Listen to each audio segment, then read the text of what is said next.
Alam mo bang may mga kaso ng pulis sa Pilipinas na opisyal na nagtala ng engkanto bilang pinagkukunan ng impormasyon?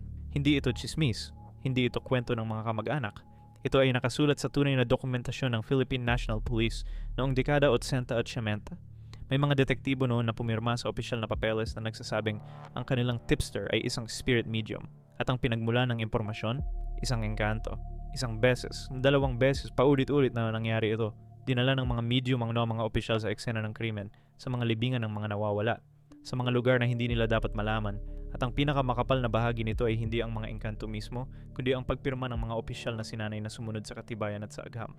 Pinili nila ang makinig sa mga patay dahil ang mga patay ay palaging tama.